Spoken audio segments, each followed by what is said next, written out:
Good afternoon, everyone, and welcome back to Digital Law News, a weekly webinar brought to you by Digital Law and produced by Anson Evaluate. So just for those who don't know, Digital Law is a small UK firm based in Barnsley that specialises in data protection, cybersecurity, and anything to do with technology. So I'm joined with my colleague Peter. So I'll just pass over to Peter just to introduce himself. Thank you, Laura. Hello, everyone. Great to be back for another trawl through the week's main stories from a law and technology perspective.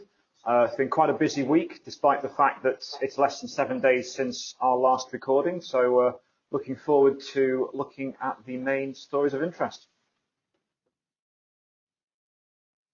Great. So we'll start with the first one. So the first one is regarding a data leak. So this is a private data that has gone public. So Razer has thought to have leaked 100,000 plus gamers' personal information. So in August, a security researcher discovered a misconfigured Elasticsearch cluster, which was owned by the gaming hardware vendor Razer, which exposed a lot of personally identifiable information about its users. So the cluster contained records of customers' orders, personal information such as the items purchased, the email addresses, home addresses, phone numbers, and so forth. But it did not actually contain any payment information like credit card numbers or anything like that. But since they have put out a statement saying that they were made aware of this misconfiguration, and so sensitive data such as credit cards or passwords have been exposed other than the ones that I've stated before. Yeah, this is a very interesting story and highlights the fact that when it comes to online gaming, we have to bear in mind that this is another place where an awful lot of personal data ends up being stored and processed. So particularly in 2020, when a lot of people have got through the difficulty of our sort of confines of being asked to stay at home by retreating into more online gaming, there is the risk that all of that information, not just sort of gaming account information, but potentially things like payment transaction information where items have been purchased, could potentially end up being breached. Now, in this instance, they're saying no sensitive data such as credit cards or passwords were leaked and exposed, but we're certainly looking at things like records of things that you've ordered, email addresses, home addresses, phone numbers. So that's still information that could be sufficient for someone to take that information and open a credit card in someone's name or perpetuate fraud quite easily. But it's the fact that I think an awful lot of people may not have associated issues around data protection with something as straightforward as online gaming. But we also have to bear in mind that if you've got details of your order history, that does actually give potentially third parties an awful lot of information about you, and information about what your preferences are, what things you like to buy, when you like to buy them, how you like to buy them. So I think we really do need to be alive to the risk that we have as a whole of it's not just if you're buying things online or using social media, it's if you're using any online community, you are at risk of sharing personal data, and you never know if the people who are then processing that data are going to be doing it in a particularly safe or secure manner. And it turns out in this instance, this fairly large gaming organisation dropped the ball. Yeah, definitely. I think the key point there was, as you mentioned, that it's not just when you're using social media, it's when you can be using anything. All the companies that do collect the personal data could potentially have a data breach. And you just don't think that a company like a game company would do that, basically. Exactly. Yeah. So moving on to the next one. So this is similar regarding personal data, but just on a different note. So a Chinese tech firm actually were found to be collecting a lot of personal data and storing it on a network. So the tech firm was collecting data from millions of people around the world and swept into a database. So this contained links to country military, intelligence networks, and things like that. So this was mostly assembled based on public open source data, such as social media networks. However, a representative of the Chinese tech firm has contacted The Guardian and has actually said that this is untrue, and they are denying all allegations as to this personal data being leaked, basically. Yes, this is a very interesting story. I'm almost reminded of there was a story a few weeks back where President Donald Trump had been asked to comment on stories that he'd been admitted to hospital and was perhaps ill, to which he then tweeted, "The rumours that I have had mini strokes are entirely untrue and baseless," to which the world's media then said, we never mentioned a mini stroke or any problem there. And it was almost similar with this response from the from this Chinese tech company saying there is no database of 2 million people, to which we never asked if it was 2 million people, but thank you for confirming that. But this typifies a very widespread practice whereby data can be scraped online from public sources and public registries, and that's exactly what this Chinese firm is doing. They've been going to public registries, taking the public information that's there, and seemingly then using that for various different activities, and then saying, well, it's open source data, that means it's okay. And the answer to that is that that may be the case with regards to Chinese law, but it certainly isn't the case with regards to an awful lot of international data protection laws, including GDPR and the California Consumer Privacy Act. Now, the point here is that if that data was to be put together and then marketed or exchanged in a territory where those laws did apply, anyone then purchasing or using that information would have a very great difficulty turning around and saying, well, this is perfectly legitimate, and here is for example, the legal basis under Article 6 of GDPR upon which I'm processing this data. Because if you had brought it, you couldn't adequately turn around and say, well, look, I've got this from a perfectly normal, legitimate source, and here is the basis. You know, it's either consent or legitimate interest or whatever. But you can't do that because this data has just been scraped online. So apparently there is potentially hundreds of thousands of records of British data subjects on there and other data subjects from around the world. And even in China, there is a growing awareness around data protection, and there are embryonic data protection laws of which this practice would probably fall foul. And it just typifies the fact that what may have been an acceptable practice in years gone by is not acceptable practice anymore. And I've continued to very often work with clients who go, we're looking at getting this data. I say, well, where's it come from? They go, we're getting it scraped from, a firm in India or something. And you say, well, that really doesn't make any difference. It's still the fact that you're getting information about data subjects in the UK. You might be getting it via India, but you're still using personal data of UK subjects. So if you then start using that, you're based in the UK, you're going to be falling foul potentially of the data protection laws. So it's really an issue to consider, in particular for those who might think, well, we're going to get hold of these juicy information lists and addresses, email addresses and IP addresses from somewhere else and use them. Well, think very, very carefully about it, I think, is the message to take away. Yeah, definitely. So just remember to make sure you know where the information that you're buying or getting off people is actually coming from. Definitely so. Moving on to the next story. So this is around something we talked about last week as well, about the Dominic Cummings tech drive. So firms, the latest thing that's been announced is that private companies will be getting access to public data under a pilot scheme announced by the government to start Dominic Cummings unshakingly of the tech industry. So the National Strategy Group said that that was perceived and genuine legislative barriers had prevented greater data sharing previously. And the paper claims that releasing anonymised data could actually aid research, particularly in areas such as court submissions, and regarding patterns to do with repeat criminal behaviour. And Oliver Dowden actually quoted and said that forget oil, the fuel of our modern economy is data.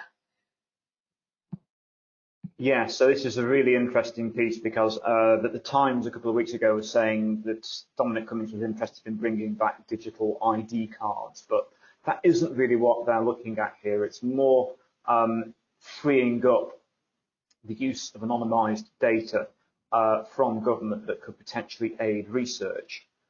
Now, a few people have started to look at this and say, oh, there's problems here around sharing data, these perceived legislative barriers. But of course, GDPR says if data is anonymised or pseudonymized and you can't actually identify individuals from it, then data protection law no longer applies, which is quite right.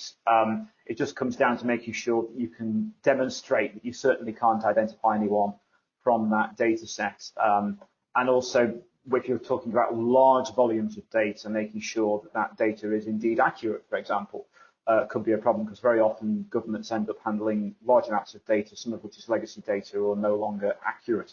So there are issues with regards to the processing of data and doing it accurately, but the thrust behind this national data strategy is potentially to try and engage more with really when it says they're unshackling the tech industry, one of the government's visions is to really engage in developing the UK digital industry as part of its levelling up agenda to sort of really try and support British tech businesses because they tend to produce good jobs, well-paid jobs, and to try and ensure then that those jobs aren't all based in London and the South East, but actually based elsewhere around the country. So that's the kind of thinking behind this, but it is very much a strategy at the moment. But the foundation is there to try and do different things when it comes to developing this part of the economy. Yeah, definitely, and that just links on to the next story. So people are saying that this new national data strategy actually threatens the UK in getting a data adequacy decision. Sorry, I can't speak today. So, as we all know, we are currently in the transition period going out of the EU, and we are hoping to get a data adequacy decision so we can continue to share personal data of EU citizens with the EU. But the people are saying, on top of the mass surveillance that we do in the UK, that this data strategy may put us behind again and may actually become another issue as to why we might not be granted this decision. That's a really good point, Laura. The issue of data adequacy is a major one for the UK in terms of can Europe share personal data with us, potentially after the UK leaves the EU. I mean, we could talk about adequacy for the next hour, but I think all we need to say on this for now is just to flag up that adequacy is a major barrier potentially to trade with Europe if we cannot share personal data. Well, we can share the personal data of UK citizens with the EU. The problem is us processing the personal data of people from the EU. So if you want to have a thriving tech community in the UK, you need to be able to offer your services to Europe, ideally. And any barrier on that would be a significant break and drag on the economy. Now, I think just the things to flag up right now are that adequacy is not, as the national press seem to say, part of our negotiations with Europe. Adequacy is a separate discussion, a separate transaction. And ideally, you would want to know that adequacy is going to be forthcoming from the European Commission before the transition period expires in January of 2021. So this needs to be ratified as soon as possible. We've always known that the UK's security laws are a major barrier to, its mass surveillance laws are a major barrier to an adequacy decision from the European Commission, and potential misunderstanding of these proposals in the UK's data strategy could also threaten that adequacy decision. So it really is sort of two twin massive threats to this incredibly important issue. So We do have a separate webinar that we recorded a few weeks back on the issues of international data transfers, SHREMS, the EU-US Privacy Shield, and adequacy as a whole. But it's an area to keep on looking at, because without an adequacy decision, it has massive implications for the future operation of the UK's digital economy. Yeah, definitely. Like you said, it will be something we will continue to look at, and we will probably come back to many, many times again. Yes, I think we have an ongoing list of about a dozen things already, Laura, that we keep saying this is a regular thing we're coming back to, and this is just one of them. Yeah, definitely. Yeah. So the next one is regarding an NCSC blog post that was really posted within the last couple of days. So you may have seen back in February, before the pandemic hit, the NCSC published a version 1 of their malware and ransomware guidance. They have now republished that guidance as a version 2, basically highlighting some additional points, because over the last 6 months they've seen and witnessed an unprecedented change in the way that we live and work and how we are living more of our lives online. And they have seen that the nature of attacks and how they are actually carried out actually has changed, and now ransomware attacks are becoming more and more popular. So they have wanted to re-emphasise 2 points. Number one, having to update and test offline backups, and number 2, disabling or constraining scripting environments. Yes, a couple of very good points there. The backups one in particular very often gets overlooked. The importance of having a good, adequate backup that you can fall back and rely on is of crucial importance, and so often they don't actually get tested. So sometimes you find that you aren't actually backing up what you think you're backing up. You might just be backing up an error message that says backup is unable to take place. The other thing to sometimes check is if you're backing up an entire system, you might find that if it's compromised, you only need one part of that backup. But how effective is it? If you're like backing up an entire system, you just need to then get one part of that backup.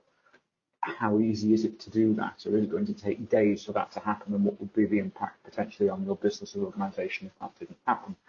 Then the disabling and constraining of scripting highlights that attacks continue to become more sophisticated. We need to make sure that we are alive to the changing nature of those attacks, and the need to have not just organizational steps in place, like, for example, having a backup, making sure it's regularly tested, but to have the adequate technical safeguards as well. So if that means having a third-party cybersecurity corporation that can then offer more rigorous security for a website or portal or network, then that might also be something to consider. It's always important to bear in mind that we aren't just looking at the organisation, we aren't just looking at training, we aren't just looking at insurance, it's also having the right technical steps. You can't rely on one, it's a matter of that whole mixture together that allows you to demonstrate good practice and compliance. Yeah, definitely. And the NCSC is a very good site for small firms, or any firm really, for the resources that they offer, because they do offer quite a lot of resources that are very helpful. They do, and I think a lot of people find cybersecurity a bit overwhelming sometimes. You know, where do I start? Yeah. But the NCSC site is laid out in clear, plain English, good language, good clarity, and some really good practical tools on there as well. So I certainly recommend it to everyone. Yeah, definitely. So then this is our last story for today. So this comes back to a topic that we keep on covering regarding Marriott and British Airways and the potential fines that are still going on that haven't yet been decided.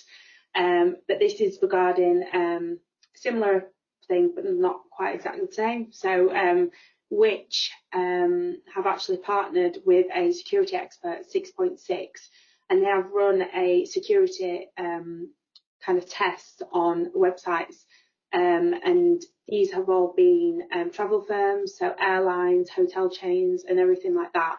And they've done this on 98 different firms,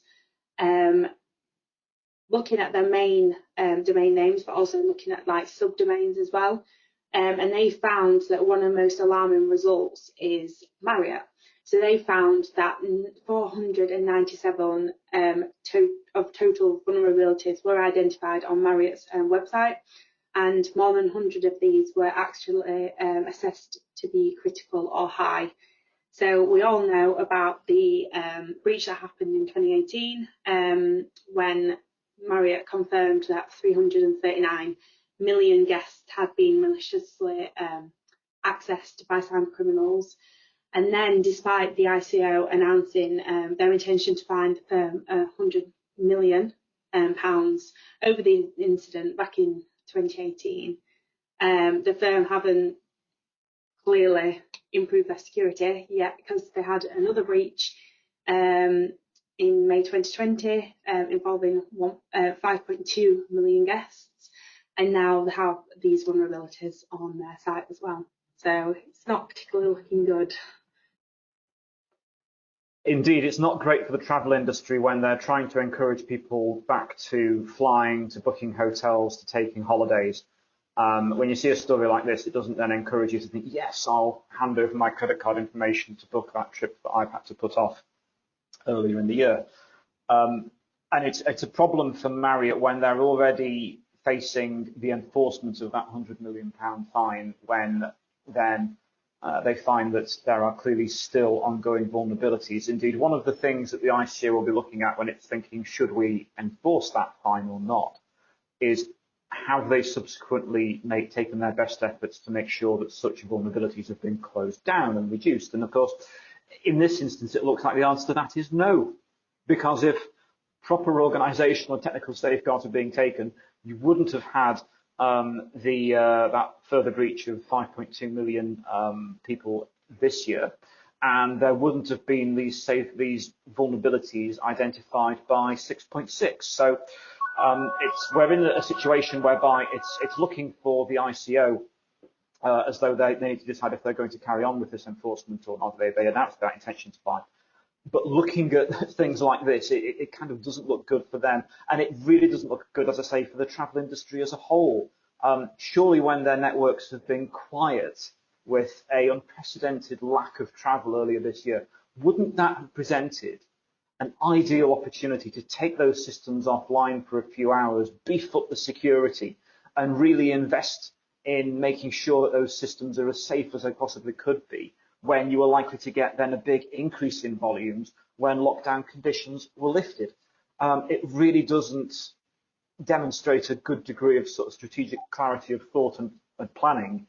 Instead, it actually hints at a certain lackadaisicalness and a lack of awareness with regards to basic good practice and security, looking after people's personal data. Yeah, and once again, this is one that we're going to be coming back to, and we keep on saying that we will be expecting something to be announced regarding the fine within the next couple of weeks, but I'm sure we've said that a few times now, and there's still nothing being announced. Indeed, but the ICO most recently sort of extended the time limit during which that appeal process was going to run to, but it runs out at the end of this month. So we are expecting a final decision imminently, and it looks as though, from a statutory point of view, they can't actually extend that deadline any further. So now it really is coming to the crunch. Are they going to enforce that fine or not? And a headline like this suggests they don't really have any alternative. Yeah, definitely. That'll be an interesting one to look out for. So that's everything for today. We just wanted to give a little reminder about the special offer we have on at the moment of the GDPR compliance manual for legal practices. So this was originally released in 2018 when GDPR came into force, and it was on sale for £195. However, now we have around 50% off, and now it is on sale for £99. So you can get this in either a hard or digital copy, just an extra £5 for postage and packaging. So if you do want a copy of this, you can just email us at admin@digitallawuk or admin@ansonevaluate.com. So I'll just pass over to Peter just to talk a little bit about the manual.